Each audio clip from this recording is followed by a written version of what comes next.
Welcome back to Chamber Exchange, a TV show. Again, want to thank our sponsor that makes the Chamber Exchange TV show happen, Bank Hometown, with locations in Worcester, Millbury, and throughout the region.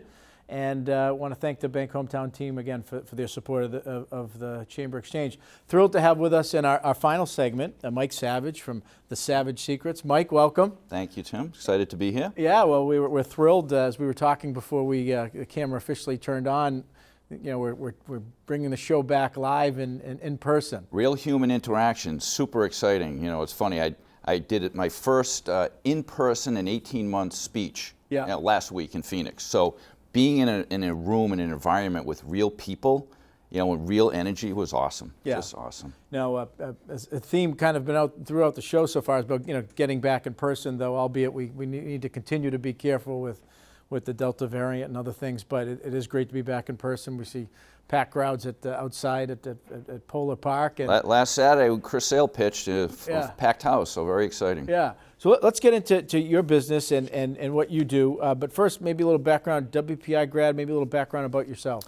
Yeah, you know, grew up in Auburn. I've been Central Mass, went to WPI, got a couple degrees there, go out into the real world, and, you know, I was an engineer by education, but by spirit and energy, I was an engineer. So literally within the first couple months of working, I'm like trying to get stuff done, trying to move faster, and right. in corporate world, it doesn't go that way. So I ended up starting a business part-time, and one thing led to another. After a few years, I said, I'm going full-time and haven't looked back. So it's been 30 years of building companies and, you know, just treading the entrepreneurial, journey. So it's been really cool. Yeah, and that entrepreneurialism is something that we try to celebrate and recognize here at the Chamber. So many of our member businesses are small businesses.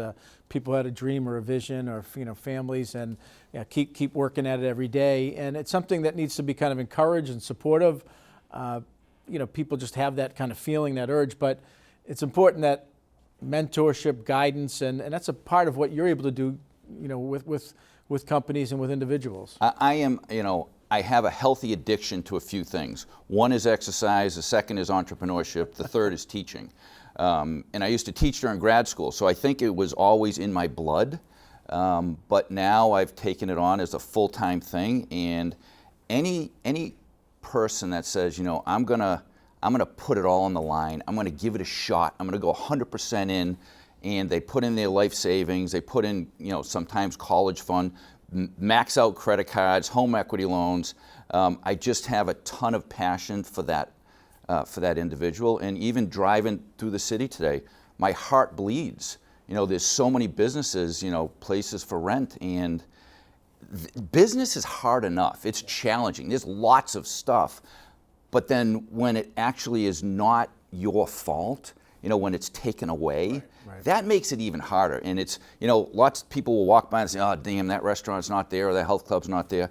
In my heart, are going, I'm thinking of the entrepreneur. Right. I'm thinking of the person that spent years doing this, and it got taken away. So I'm one of my healthy addictions is entrepreneurship and teaching.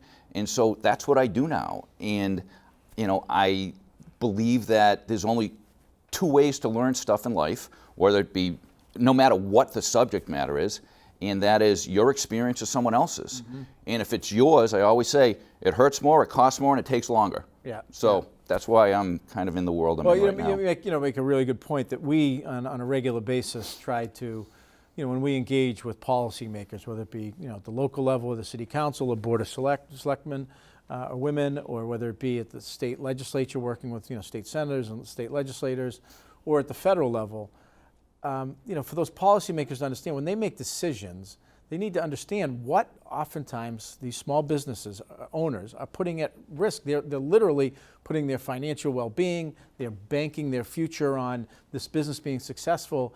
And we collectively, I think want them to be successful, but there are decisions that they make that sometimes can really adversely affect and make it that much harder.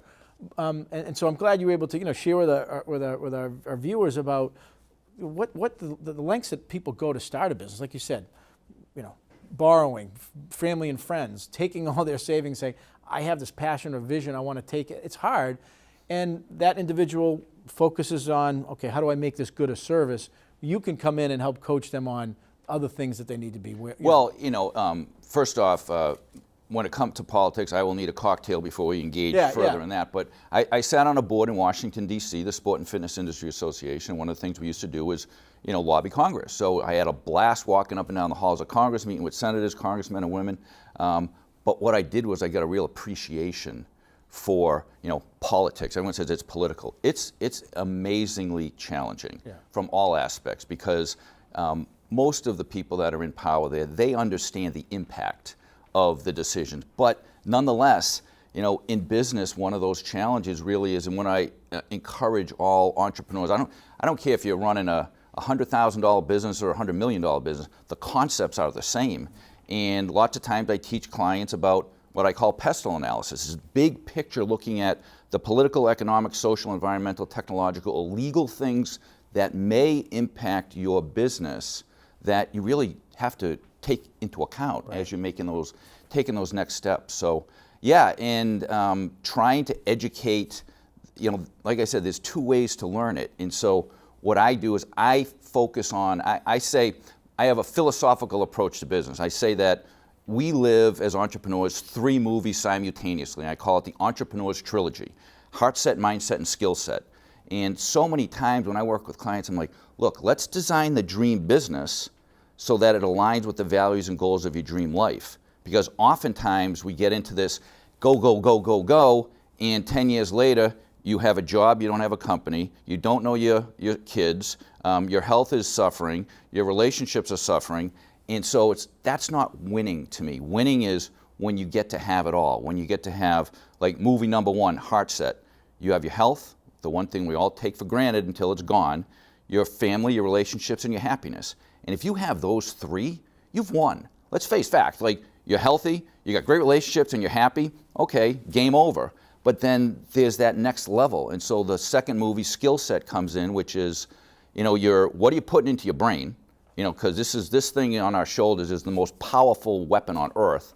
What do you put in? What motivates you? What drives you? Your goals, your vision, your dream, your strategic plans, and then taking action. And then ultimately you get into that third movie, which is Skill Set, which is, okay, how do I run a business? We all have a product or service. We all have, even nonprofits, product or service.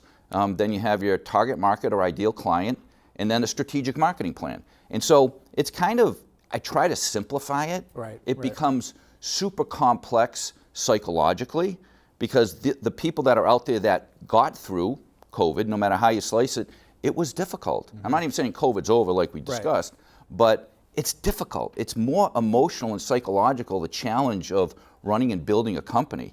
No one sees oftentimes the loneliness. And what I say is, like, my tagline is, when your bathroom mirror becomes your board of advisors, it might be fun to invite Mike to the next meeting.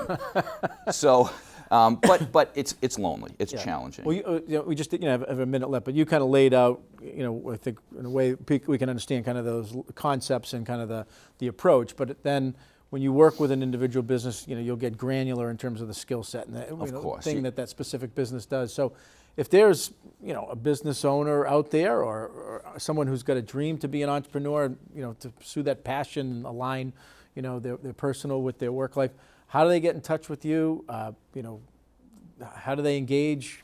My website's thesavagesecrets.com. My ideal client is anyone's probably the sub $5 million business.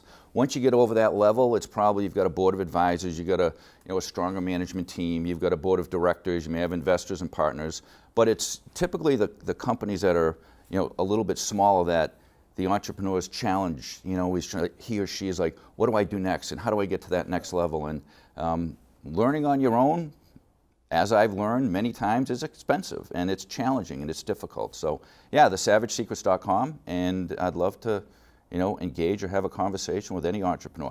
I'm addicted to entrepreneurship. I love it. I love the spirit, the heart, the soul of anyone that says, I'm going to go give it my best. I'm going to give it my best shot. Well, we love that, consistent with our mission here of Amen. Recruit, retain, and incubate businesses as well. Well, thrilled to wrap up this edition of Chamber Exchange with Mike Savage from The Savage Secrets. And We look forward to having you back next time on Chamber Exchange, the TV show. And again, final shout out to our sponsor, Bank Hometown, that makes it happen.